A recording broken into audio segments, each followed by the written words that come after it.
This is Valley News Live at 10. Yeah, the flood fight ain't over for some of us out here in the country.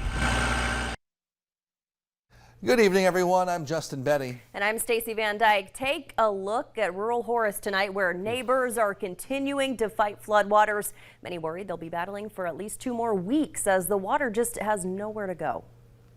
I'm worried about the road erosion because it's starting to get a little rough out there. It's gotten a lot deeper, so we're gonna definitely be very vigilant for the next couple of days.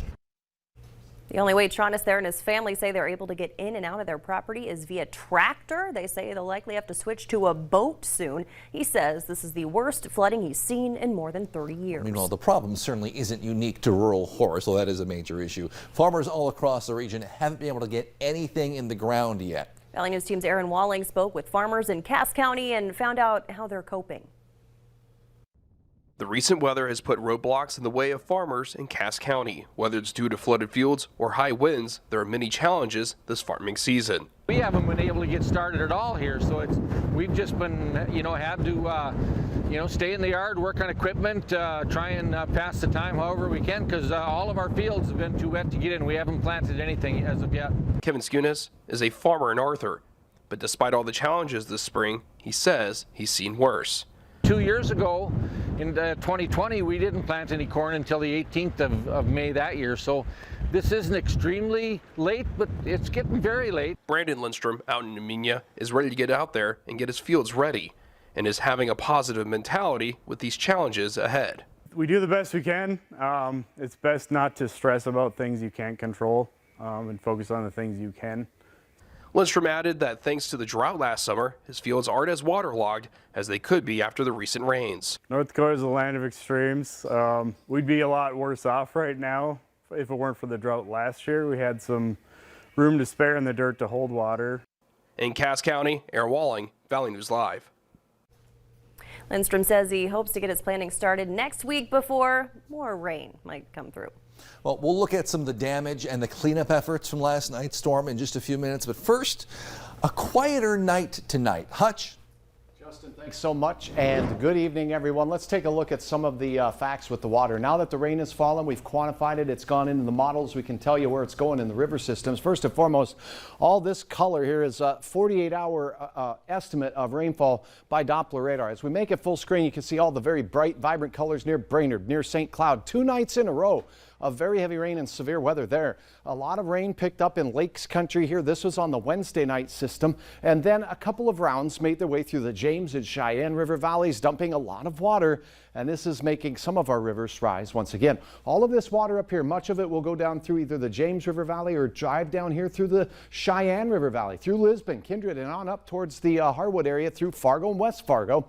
And a lot of this will go into the tributaries into the Northern Red, leaving our Northern Red River Basin seeing high water for an extended period of time. And in fact, one of those tributaries, the Snake River at Warren, at record levels. That black line there was the old record, 72.98 feet. Now it is descending. That's good news. But we're watching these very closely. Oslo, well, that level has elevated there over the last couple of days. And the Cheyenne River and the West Fargo area, that diversion, very high. Here is a look as we take a look at wind speeds today.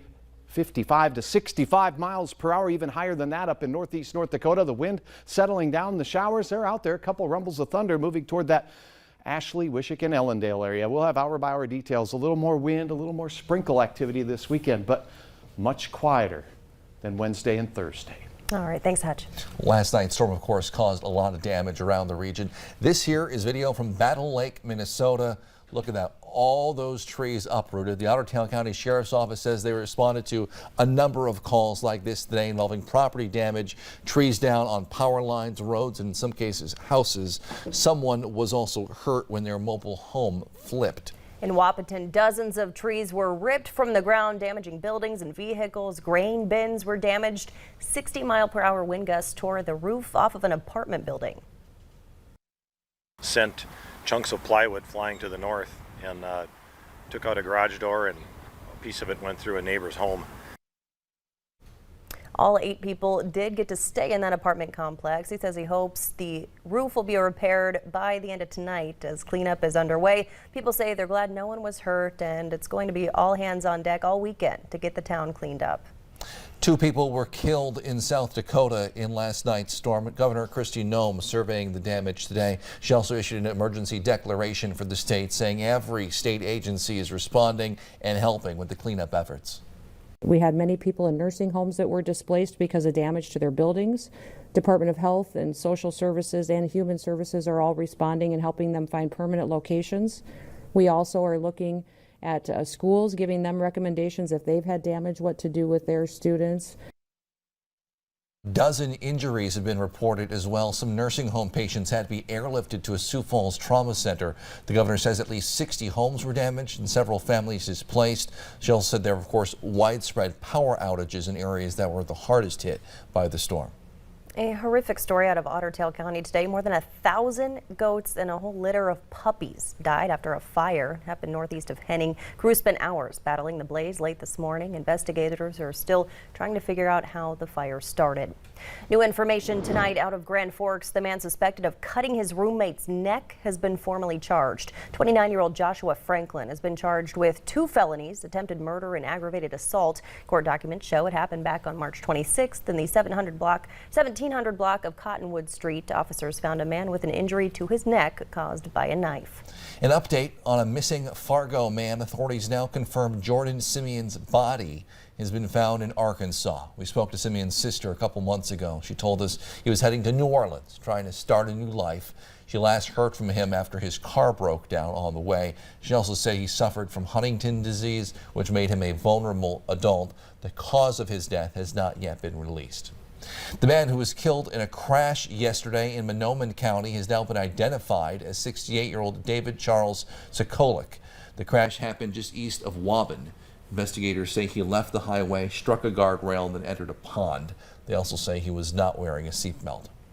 A fire at a Fargo apartment has gone from bad to worse. One woman who's now displaced is telling us that people broke in and stole items from the tenants. That happened in the 600 block of 11th Street South late on Wednesday. It took crews an hour to knock down the flames. Nearly 30 people were displaced. As far as the looting, police say they need help. Anyone with information should call 701-451-7660 or submit a tip by texting Fargo PD and your tip to 847-411. People in the Twin Cities are now claiming Minneapolis police officers are taking DNA samples from kids without parental consent. Reg Chapman brings us more on community demands of transparency, accountability, and consequences. A 13-year-old boy detained by police at Phelps Park after reports of gunfire in the area earlier this month. The child was not charged, but his DNA was taken. And now his family and members of the Unity and Community Mediation Team want to know why. I stand here and I'm asking the mayor to open up an investigation on this and actually look into how many times this has happened to our juveniles. The Unity and Community Mediation Team sent a letter to Interim Police Chief Amelia Huffman outlining the incident and concerns about the taking of a child's DNA without parental consent. The email response reads, "There currently is no policy language to address juvenile DNA. We are working with our research policy coordinators to review nationwide model practices regarding DNA as it relates to juveniles." We don't need no national model. We can tell you the model right here. Cease and desist taking juveniles' DNA without parental consent, without a warrant, or without a conviction. We are serious about ceasing and desisting this. If you can do a moratorium on no knock, Mr. Mayor, you can do a moratorium on this today. UCMT wants the practice to stop. It also wants to know who knew about this and the DNA sealed and returned to the child's parents. We know about this one case, but as was said here, we don't know how far this has spread. We don't know how long this has been going on. Although there are lots of questions and frustration, this team is still committed to working with police. In a statement, the mayor thanked the Unity Community Mediation Team for raising the concerns and said the city is looking into the matter.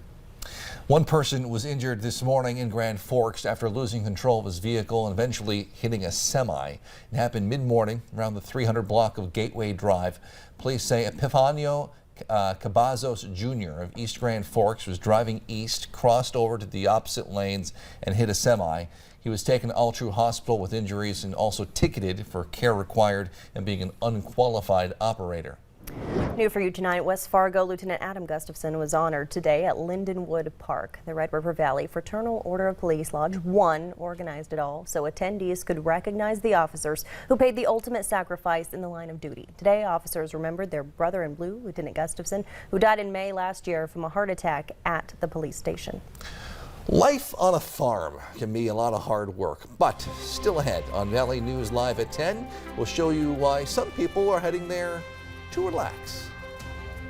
Wind gusts today very strong in the areas of pink, 50 to 65 miles per hour. It does look windy as we go into your weekend. We're tracking a few showers. Your forecast is coming up right after this.